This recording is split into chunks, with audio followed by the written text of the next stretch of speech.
En la mañana de hoy contamos con la presencia del doctor Mark Padilla. Él es catedrático asociado de la Universidad Internacional de Florida. El doctor Padilla es un investigador nacional e internacional en VIH, quien ha utilizado la metodología cualitativa, en específico la etnografía, para estudiar poblaciones de alto riesgo, tanto en Puerto Rico como en la República Dominicana. Ahora con ustedes el doctor Padilla.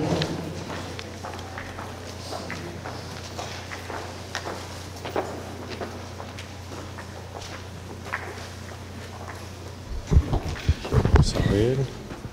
Buenos días. Okay.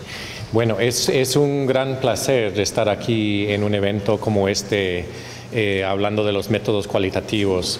Yo soy antropólogo médico, y he trabajado muchos años en salud pública también. Entonces hago como una combinación de antropología con salud pública. Pero en el fondo soy antropólogo y mi PhD es de antropología en Emory University. Entonces, voy a hablar un poco más desde la perspectiva de la antropología en esta presentación.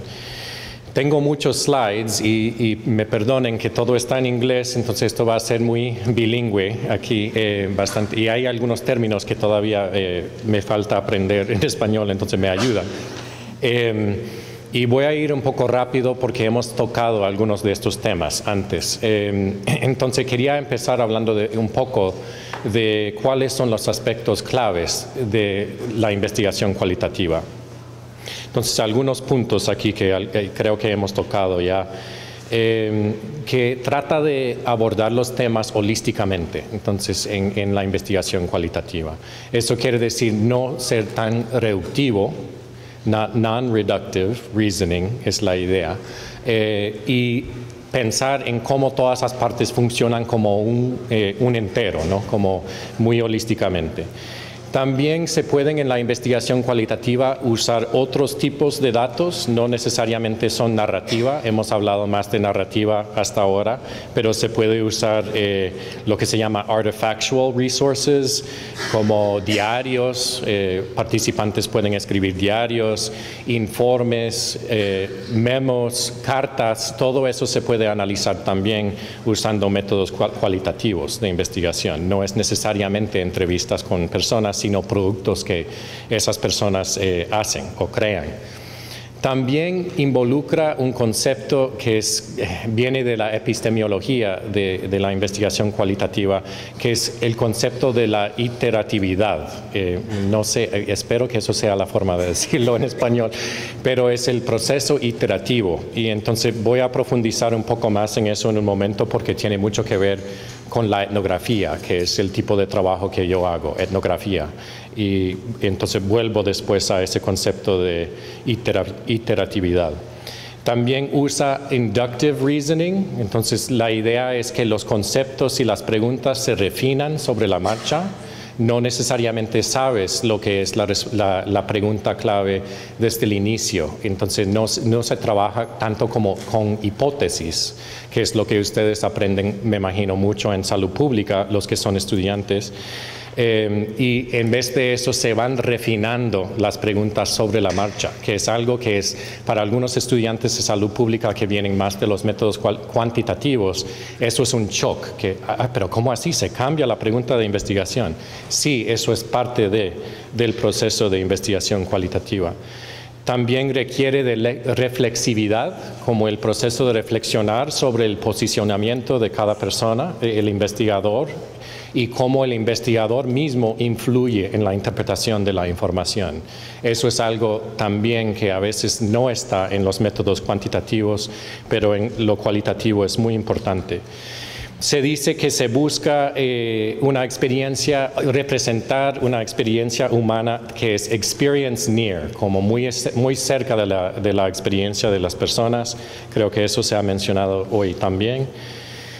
no hay una división tan marcada entre la teoría y el método en la investigación cualitativa. Y creo que eso va a estar un poco más claro mientras vamos avanzando. Pero no es que hay un momento en que estás usando teoría y después estás aplicando un método, pero no piensas en la teoría. Todo es al mismo tiempo porque es parte del ciclo iterativo que mencioné anteriormente. Enfatiza mucho la riqueza y la profundidad, no tanto como las tendencias de una muestra. Entonces, también en los métodos Quanti a veces hablamos de las tendencias o describir la muestra. Esto no es una idea de describir la muestra tanto como entrar a la riqueza y la profundidad de una realidad. Y también tiene mucho que ver con it has a stake in what people think or experience, que quiere decir que estamos en los métodos cualitativos muy interesados en la situación de la población que estamos estudiando y la experiencia de ellos socialmente. Ok, rápidamente también cuáles son algunos tópicos de investigación que se prestan a los métodos cualitativos. Los que tienen que ver con la experiencia subjetiva, entonces si estás interesado o interesada en la experiencia de una persona. Los que no son tan accesibles a través de los métodos Quanti. Por ejemplo, ya se ha mencionado los why questions, el por qué. Los tópicos que son menos conocidos. Entonces, si no se sabe mucho, me imagino que se pueden imaginar, para crear un cuestionario, si no se sabe nada de una población o se sabe muy poco, ¿cómo van a empezar a hacer preguntas relevantes para una población? En ese caso, muchas veces es importante hacer una investigación cualitativa antes. Los que no buscan generalizar estadísticamente a una población entera. A veces se usan métodos cualitativos con cuantitativos, entonces hay un intento de generalizar en los métodos Quanti, pero no tanto en lo quali. Se podría profundizar mucho más en ese tema en la discusión porque hay formas en mi forma de pensar, de generalizar de los métodos cualitativos, pero no en la misma forma en que se plantean los métodos cuantitativos. También los que buscan entender las reglas sociales implícitas de una población y los que buscan descripciones ricas y profundas, por ejemplo, en el caso de la etnografía, o una explicación grounded, como en Grounded Theory. Ok, voy a tratar de ir rápido con esto porque creo que puse mucha información. Ya se ha mencionado diferentes tipos de investigación cualitativa. En esta lista lo que quiero destacar es la etnografía, que no se ha mencionado todavía. Y yo soy antropólogo, como dije, entonces el método principal que utilizamos los antropólogos es la etnografía. Entonces voy a profundizar un poco más en eso en un momento. Pero es importante entender que aunque podemos sacar una lista larga de métodos cualitativos de investigación, generalmente no se usa un solo método. Casi siempre uno está combinando, por ejemplo, en mi caso, etnografía con entrevistas cualitativas, historias de vida. Entonces, en un solo estudio se pueden utilizar diferentes métodos. Es importante para una clase o para un grupo que está aprendiendo entender cuáles son los diferentes métodos y las opciones de investigación para usar la más adecuada en un caso dado. Ok, también es importante destacar que la validez no es la misma en los métodos cualitativos, que quiere decir que no se puede evaluar si un estudio es válido usando los mismos criterios que un estudio cuantitativo. Y muchas veces eso pasa, por ejemplo, cuando creo que es un problema que deberíamos discutir, que los que hacen métodos cuantitativos dicen, pero esa muestra está muy baja. Bueno, eso no es un criterio de validez en la investigación cualitativa. Entonces, no se puede evaluar una investigación cualitativa en base del tamaño de la muestra. No es parte de la epistemología de la investigación cualitativa. Entonces, en general, la validez tiene muchos criterios, pero 5 de ellos son la profundidad de la experiencia del investigador, que casi nunca se toca cuando estamos hablando de métodos cuantitativos, la evolución de los conceptos sobre la marcha de la investigación, cómo cambian los conceptos durante el estudio, la riqueza interna de la descripción que están generando, la diversidad de perspectivas que se pueden triangular sobre un asunto y la atención que tiene el investigador o los investigadores al posicionamiento de los investigadores y las limitaciones. Creo que no voy a hablar mucho de esta lista larga también de otras técnicas de cualitativas, sino quiero enfatizar lo último, porque tampoco no se ha mencionado, que son historias de vida. Y muchas veces no tocamos eso tanto en la salud pública, pero creo que es una falta. Las historias de vida son un método muy importante. Muchas veces los casos abren todo un mundo de conocimiento y hay personas, en antropología, por ejemplo, hay libros enteros sobre una persona. Entonces es un caso, el N es 1.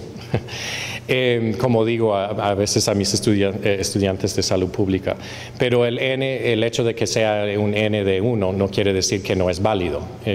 Es a veces muy importante como un lente a la humanidad. Entonces la idea de la historia de vida es hacer múltiples entrevistas con una sola persona, a veces separando esas entrevistas en tiempo para ir ganando rapport con el participante, y es la idea es co-creation of an account. Entonces uno está creando la descripción con la persona.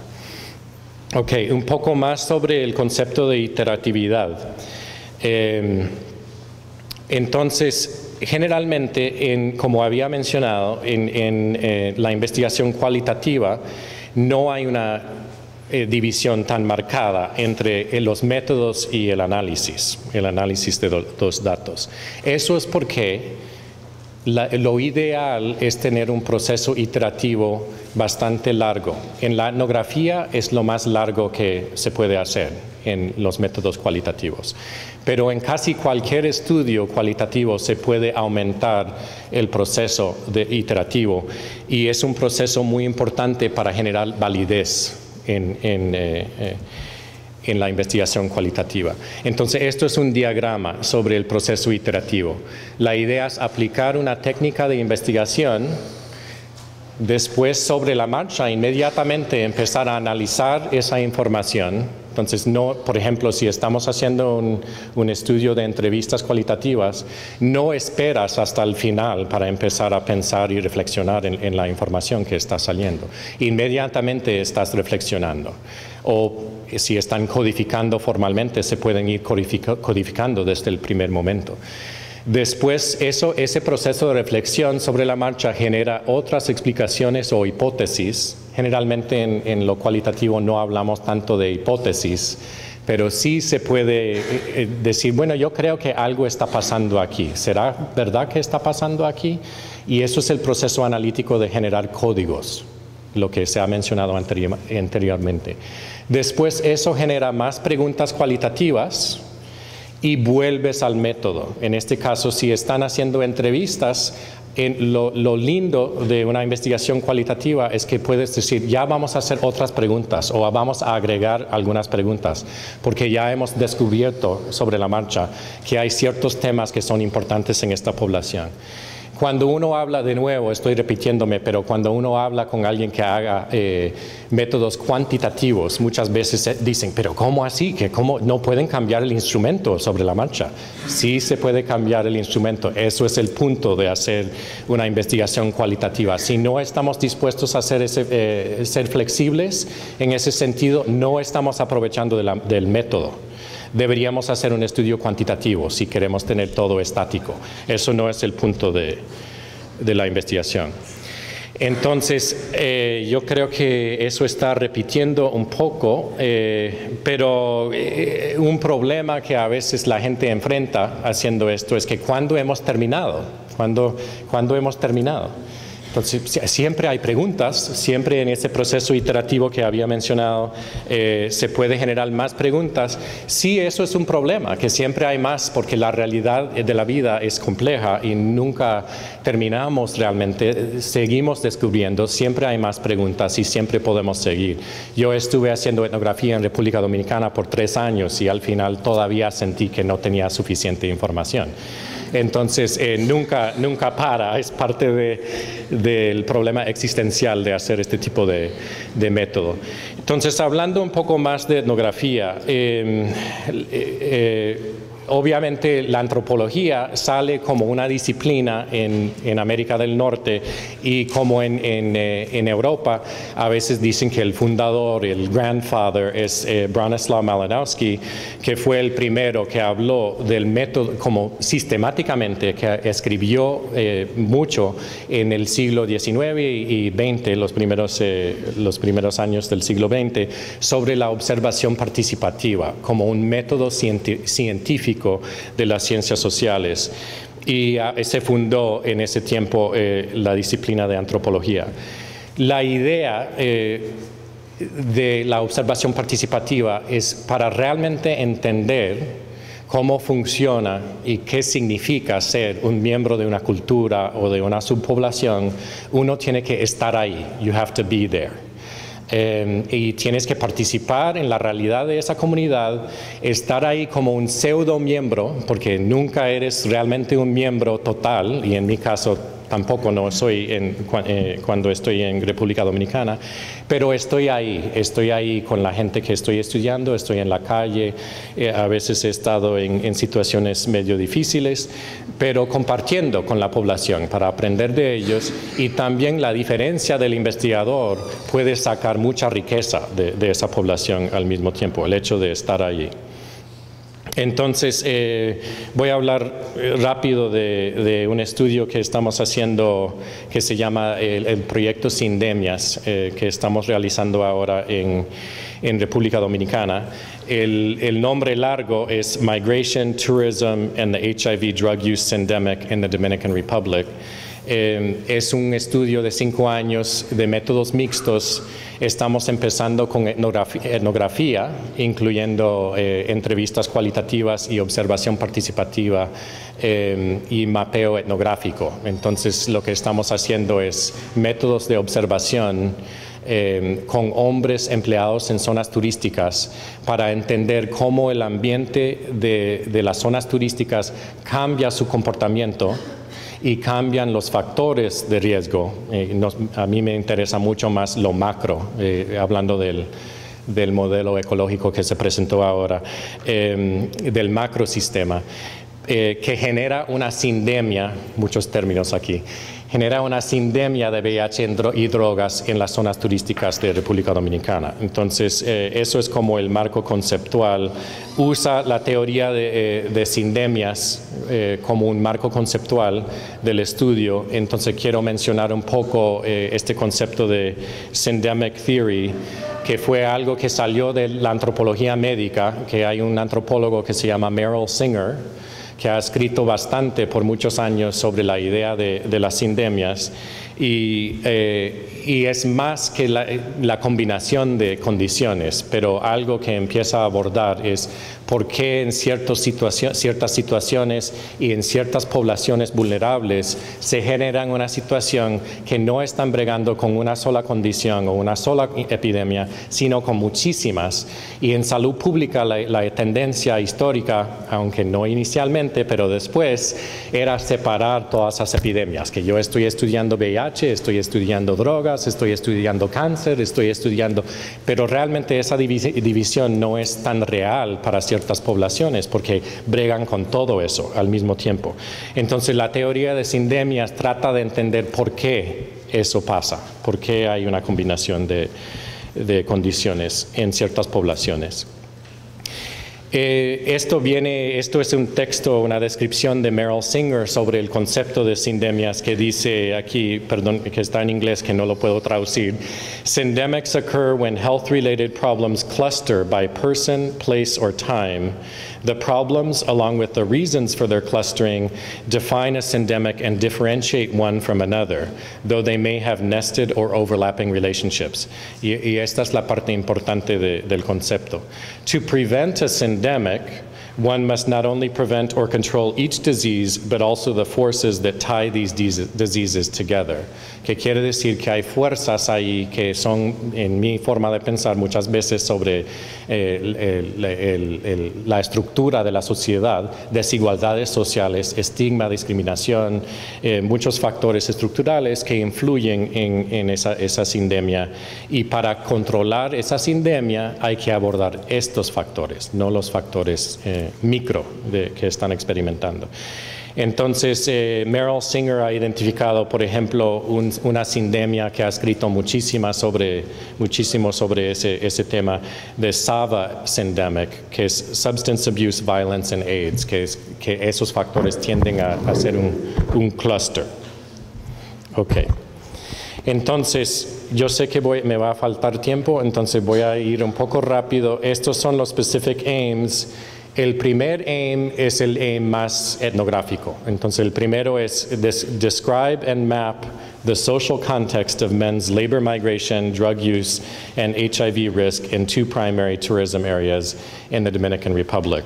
Y esa es la fase que estamos haciendo ahora mismo. Hemos empezado en abril en la fase etnográfica, entonces nos falta bastante en la fase etnográfica. Después viene la encuesta y después estamos desarrollando una intervención en base de todo este proceso. Esto es, bueno, es imposible ver, pero es el marco conceptual y parte de lo que tengo 20 minutos, ok, bueno, gracias. Parte de lo que estamos tratando de entender es estas ecologías turísticas. Entonces, lo que está en gris son los factores que realmente pensamos que estamos tratando de entender. En antropología y en la investigación cualitativa no nos gustan las flechas. Entonces he bregado mucho con flechas porque en la idea de causa y efecto me causa muchos problemas porque realmente yo pienso que todo está relacionado con todo. Entonces mi preferencia es tener doble flechas por todo lado. Pero esto es un modelo más de salud pública que trata de medir los factores estructurales y la relación con los factores, en este caso de las zonas turísticas, y los factores al nivel individual y después los factores de riesgo de la población. Ok, un poco sobre antecedentes. Este proyecto de sindemias sale de un proyecto largo de investigación que publiqué en el año 2007 en un libro que se llama Caribbean Pleasure Industry, Tourism, Sexuality and AIDS in the Dominican Republic, que era sobre hombres trabajadores sexuales en las zonas turísticas que tienen sus clientes. Lo más común era que sus clientes eran hombres gays turistas, pero también tenían clientes que eran mujeres también. Pero su comportamiento era bisexual y la idea era como entender su realidad y su experiencia de vida y cómo llegaron a la zona turística, cómo empezaron a trabajar en eso. Y eso creó varios hallazgos, varios resultados, y algunos de ellos son el proceso migratorio. Entonces, nada de esto, en el contexto puertorriqueño me imagino que mucho de esto tiene sentido aquí, aunque yo no he estudiado mucho esto acá, pero muchos empleados en zonas turísticas son migrantes que vienen de otra parte de la isla, ¿no? Y eso no era algo que estábamos estudiando originalmente, pero ahora en el estudio de sindemias eso es algo que estamos estudiando, porque casi todos migraron a la zona turística. También encontramos, que tampoco no es tal vez una sorpresa, pero el contexto social de la zona turística se basa mucho en el intercambio sexual. Es parte muy prevalente en ese ambiente y hay intercambios de muchos tipos dependiendo de la demanda y la disponibilidad de personas ahí para proveer la experiencia, ¿no? El aislamiento social y también las relaciones con las esposas o parejas, que muchas veces en el caso del estudio anterior, las parejas estaban en otra comunidad fuera de la zona turística y había muchos viajes entre la comunidad de origen y la zona turística. El estigma del trabajo sexual y también del intercambio del mismo sexo por dinero era un factor en la comunicación entre parejas. Entonces, el mismo hablan bastante en las entrevistas en el libro sobre la experiencia del estigma y cómo manejan el estigma en estas zonas. Y también otros factores sociales y económicos que influyen bastante en el riesgo en áreas turísticas. Esto es solo para mostrar algo que salió de la etnografía del libro. Estos son los patrones de migración de los participantes. En ese estudio, como pueden ver, que esto es como comparando su lugar su comunidad de origen y donde se entrevistó cada participante. Entonces era obvio, obviamente, que teníamos que estudiar algo sobre la migración. Volviendo ahora al presente, al estudio de Syndemics Project. Aquí hay algunas preguntas que estamos abordando en esta fase etnográfica del estudio. ¿Cuáles son las instituciones, organizaciones y políticas que son relevantes para la salud de los hombres inmigrantes empleados en turismo en Boca Chica y Santo Domingo? Boca Chica y Santo Domingo son las dos ciudades que estamos estudiando. Entonces, esto es parte de una etnografía institucional que estamos realizando ahora con las ONGs y las agencias del gobierno que trabajan en asuntos de VIH y drogas en el país. ¿Cuáles son las características personales y experiencias de vida relevantes para entender el riesgo de VIH y drogas entre hombres en los sectores turísticos? Creo que eso está claro. ¿Cuáles son los patrones de inmigración y movimiento de los hombres empleados en turismo?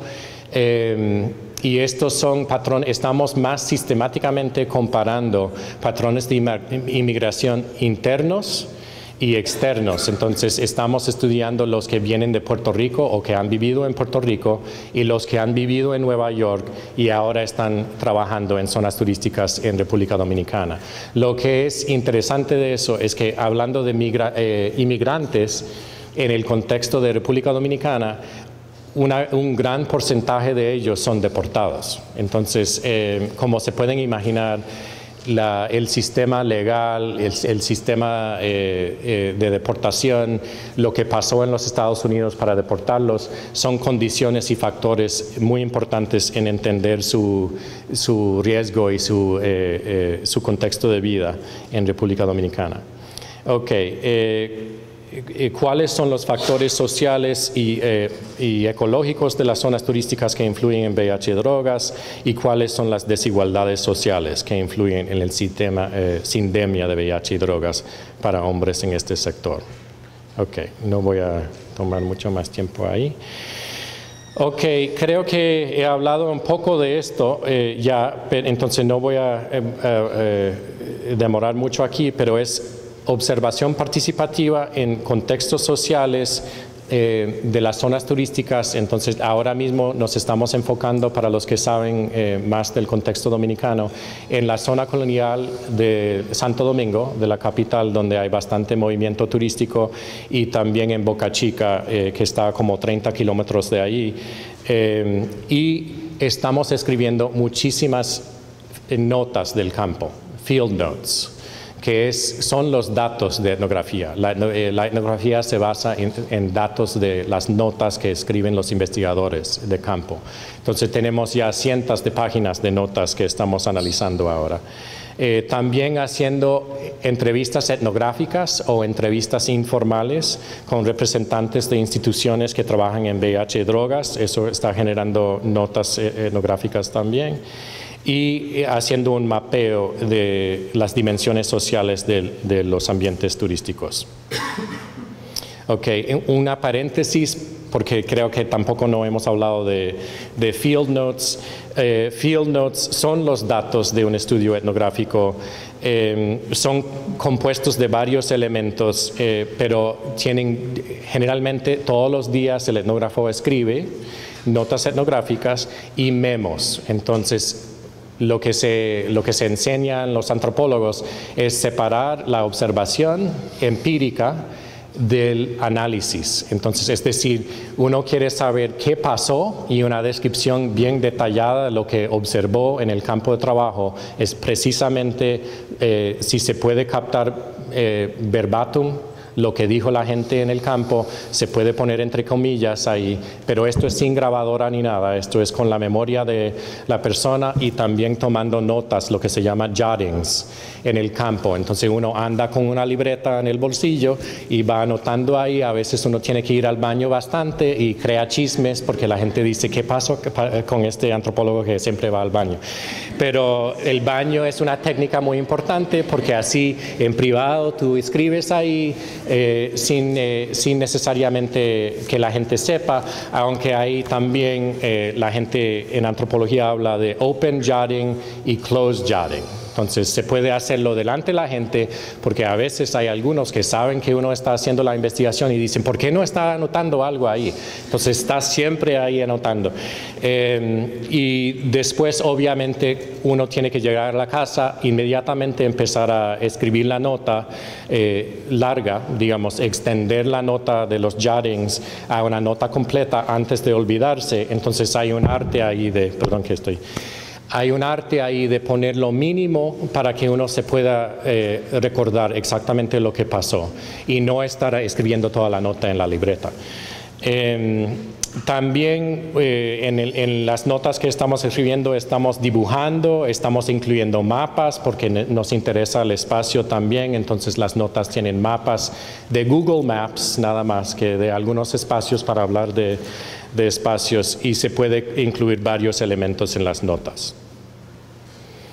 Ok, y algunos resultados bien preliminares, porque como digo aquí, esto está en proceso ahora mismo. Inclusive después de esto voy a Dominicana otra vez para seguir en el campo. Pero hemos encontrado la importancia del contexto legal de drogas y VIH, especialmente la idea de cero tolerancia en la ley, que hay una ley en República Dominicana que es lo que ellos dicen 50-88, que básicamente viene de Estados Unidos, pero de una época cuando no había nada de reducción de daños ni nada. Y la idea es que todo es cero tolerancia. Entonces están poniendo a gente en la cárcel por bastante tiempo por fumar un cigarrillo de marihuana, etc. Entonces eso está creando un problema grave y todos los actores en las ONGs y las agencias están hablando bastante de ese problema de la ley 50-8. También hay una historia y una tendencia de que los hoteles en las zonas turísticas hacen la prueba de VIH y de doping para drogas sin consentimiento de los empleados y después despidiendo a gente si salen positivos en cualquiera de eso. Entonces, obviamente, eso es un factor estructural también muy importante que estamos estudiando y identificando. No es un tema que es muy fácil abordar con entrevistas formales, por ejemplo. Eso es algo que creo que estaba reflexionando escuchando las presentaciones anteriores, que hay ciertos temas que la etnografía se presta mucho más, porque no estás ahí en un sitio formal con una grabadora y todo. Las entrevistas son más informales y aunque ellos sepan, los participantes saben que somos investigadores, no estamos escondiendo eso. Pero el contexto más informal, que puede ser en un café tomando una presidente o lo que sea, sale otra información que no sale en una entrevista formal. Y creo que eso es muy importante, saber qué método utilizar en un tema dado. Y el próximo punto sobre los deportados es un ejemplo. Para hablar con un deportado de su experiencia de deportación, que es un estatus tan estigmatizado en el contexto dominicano, y también es como un tipo de confession, ¿no?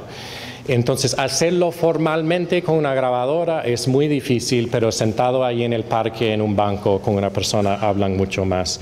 Lo mismo con los usuarios de heroína y otras drogas, que yo creo que es más fácil en ese contexto. Estamos encontrando que los deportados están pre-adapted para ciertos trabajos. Entonces, no es tal vez una sorpresa para ustedes, pero por la experiencia cultural y el idioma, muchos van a zonas turísticas para trabajar en el sector informal, y estamos encontrando a muchos deportados en esos sectores, y también interesantemente trabajando en call centers. Entonces son dos áreas de trabajo que tienen bastantes deportados, y en ambos contextos los gerentes han hablado del uso de drogas en esos contextos. Entonces una pregunta que tenemos es, ¿empezaron los deportados a usar drogas antes de la deportación, o es algo que están usando para coping después? Porque el rechazo es tremendo. El rechazo y el estigma de los deportados es una cosa horrenda. Entonces, y también hay una epidemia de heroína, y hablando de eso desde la perspectiva puertorriqueña, tal vez uno piensa, bueno, no está tanto como acá, que es verdad que no está tanto como acá, pero está creciendo ahora la epidemia de uso de heroína, y hay muchas conexiones con Puerto Rico con esa epidemia también. Ok, ahora cambiando de tema un poco para ir concluyendo. El título de la presentación era Best Practices for the Use of Qualitative Methods in Public Health. Entonces, para hablar un poco de lo que yo creo que pueden ser unos best practices, creo que es muy importante entender la diferencia entre la etnografía y otras técnicas de investigación cualitativa. Y eso es porque muchas veces pueden leer en las revistas académicas que la gente dice que hicimos una etnografía y después hicimos 30 entrevistas cualitativas, pero te das cuenta que nunca hicieron observación participativa, nunca salieron a vivir con la gente, nunca estuvieron en el campo, no escribieron las notas. Realmente lo que hicieron fueron entrevistas cualitativas. Entonces, hablar de entrevistas cualitativas. Entonces, tal vez es porque yo soy antropólogo, entonces me siento un poco ofendido cuando dicen que están haciendo etnografía y no lo están haciendo. Pero para que ustedes sepan, si usan el término, tienen que hacer observación participativa. No hay forma de decir que uno está haciendo etnografía sin hacer observación participativa. Si no, son entrevistas cualitativas. También considerar los métodos etnográficos o un poco de observación participativa, aunque no sea muy largo, años, como hacen los antropólogos, pero pueden hacer un componente de observación para complementar los otros métodos de investigación que están usando. Especialmente deberían pensarlo cuando están interesados en el contexto social como una unidad de análisis. Entonces, si les interesa, cuando están pensando en qué es lo que me interesa estudiar, si les sale cosas del contexto social, por ejemplo, el ambiente social o el medio ambiente en que se desarrolla X, Y o Z, eso es el contexto social, y para observar el contexto social, la observación participativa ayuda mucho porque estás observando directamente, no escuchando lo que dice la gente del ambiente social, sino estando ahí en ese ambiente con ellos, compartiendo, observando cómo es la realidad, porque no es lo que ellos dicen, es lo que realmente tú puedes observar también. El interés en poblaciones que son difíciles de accesar a través de entrevistas formales, como había mencionado, que hay ciertos contextos que uno puede sacar una riqueza de información y si cambias el ambiente de la entrevista cambia todo y la gente no, inclusive yo he hablado con gente en el campo de trabajo y pienso, ay, que habla tanto que para una entrevista cualitativa esto va a ser una cosa increíble y después prendo la grabadora, ay, no tengo nada que decir y están mirando la grabadora todo el tiempo y no contestan porque no se sienten cómodos con el método formal de hacer la entrevista con la grabadora y a veces hasta te dicen apaga eso y yo te digo y entonces uno tiene que estar dispuesto a apagar la grabadora y después profundizar y tomar notas, ¿no?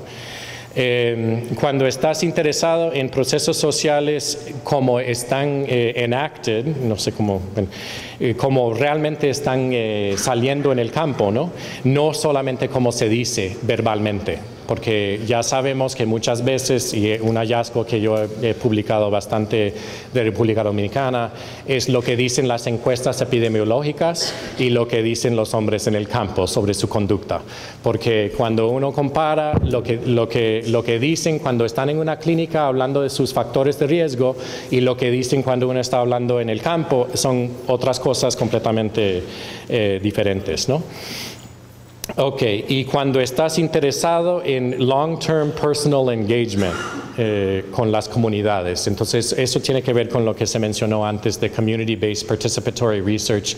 Si tu filosofía es acompañar a ciertas comunidades, no simplemente estar parachuting in para hacer una investigación y salir, sino realmente estar compartiendo con ellos y sus problemas a largo plazo, eso se presta a la etnografía, porque eso es lo que hacemos nosotros. Eso, inclusive la primera vez, yo me acuerdo cuando estuve en Nueva York escuchando una presentación y alguien habló de Community-Based Participatory Research como algo nuevo y yo pensé, pero no es lo que los antropólogos hemos estado haciendo por un siglo ya, pero perdóname, que no es una crítica del concepto, yo creo que es un concepto muy importante, es solo que es exactamente lo que hacemos los antropólogos en términos de participar con la comunidad, estar ahí presentes, being there con ellos. Ok, los métodos etnográficos son importantes para describir cómo las categorías se ponen en práctica y creo que eso es como parecido a lo que mencioné ahora, pero por ejemplo las categorías de salud pública como bueno, HSH, hombres que tienen sexo con hombres en el mundo de VIH. Nosotros creamos estas categorías que son de salud pública, estamos inventándonos categorías todo el tiempo, pero cómo la gente realmente se identifica en el campo o cómo utilizan o cómo cambian esas categorías en su proceso social es otra pregunta, ¿no? También mantenerse abierto a sorpresas, que creo eso es, como se había mencionado, como el proceso iterativo de investigación, es también muy importante en la etnografía. Y when conducting qualitative interviews, considerar la opción de incorporar múltiples sesiones en combinación con etnografía. Hemos hablado bastante hasta ahora en hacer una entrevista por persona, pero hay un poder muy profundo en hacer múltiples entrevistas con la misma persona. ¿Y por qué? Porque es precisamente lo que estábamos diciendo antes, la confianza que siente la persona, el rapport con la persona, la capacidad de contextualizar la vida de esa persona después de la primera entrevista a la segunda, por ejemplo, que es algo que estamos haciendo en el estudio de nosotros. Realizamos una entrevista con una persona, después al final de esa primera entrevista decimos, y hay un momento en que nos podemos juntar para conocer un poco más de tu vida, ir a donde tú trabajas o algo así, y negociar otro momento en que se pueden juntar para conocer un poco de la realidad de esa persona y después coordinar la segunda entrevista. Y para finalizar, unos desafíos para realizar la investigación cualitativa en salud pública que creo que podemos mencionar y después discutir más. Creo que hay algunos misunderstandings, como malentendidos, entre los métodos cuantitativos y cualitativos. Por ejemplo, había mencionado la idea de una muestra pequeña o una muestra grande. Esa comunicación, obviamente, en esa falta de comunicación hay un mal entendimiento sobre la validez de cada tipo de investigación y la epistemología, todo el mundo de epistemología que viene de los métodos cualitativos. La idea de open-ended inquiry versus closed inquiry, que obviamente los que hacen más métodos cuantitativos están interesados a crear categorías cerradas y a veces no se sienten tan cómodos con la idea de abrir una categoría a texto o algo cualitativo, ¿no? Y entonces creo que en los programas de salud pública hay que abordar esa resistencia un poco. El humanism versus positivism es otro debate que hay, yo creo, en las ciencias de la salud. Y hay lo que estoy poniendo aquí como una jerarquía de legitimacy, scientific legitimacy, porque y habíamos hablado en el break aquí con unos colegas sobre cómo aplicar para fondos. Para realizar estudios cualitativos, que es un arte porque estás en contra de esta jerarquía de métodos en la salud pública.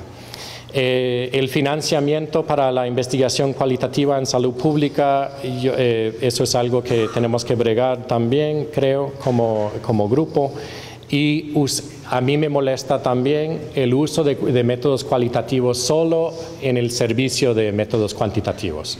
Y eso es muy común en la salud pública también, que estamos haciendo un estudio cualitativo para hacer una encuesta. Si están haciendo eso, están perdiendo una oportunidad bien grande de hacer un estudio bien hecho cualitativo para publicar ese estudio independiente. Puede servir también otro resultado, ¿no? otro producto, pero es importante saber que no es simplemente en el servicio de los métodos cuantitativos que hacemos esto. Y hay una necesidad de entrenamiento, de programas de entrenamiento en investigación cualitativa en el contexto de ciencias de la salud, que he estado preguntando un poco aquí con los estudiantes cuántos tienen acceso a cursos completos de un semestre o un año de métodos cualitativos. No es muy común, eso no es raro. En todas las escuelas de salud pública hay un problema con acceso a cursos de métodos cualitativos. Y la necesidad de establecer estándares de qualitative health research, de investigación cualitativa en salud. Ok, entonces lo voy a dejar ahí y hablamos luego. Ok, gracias.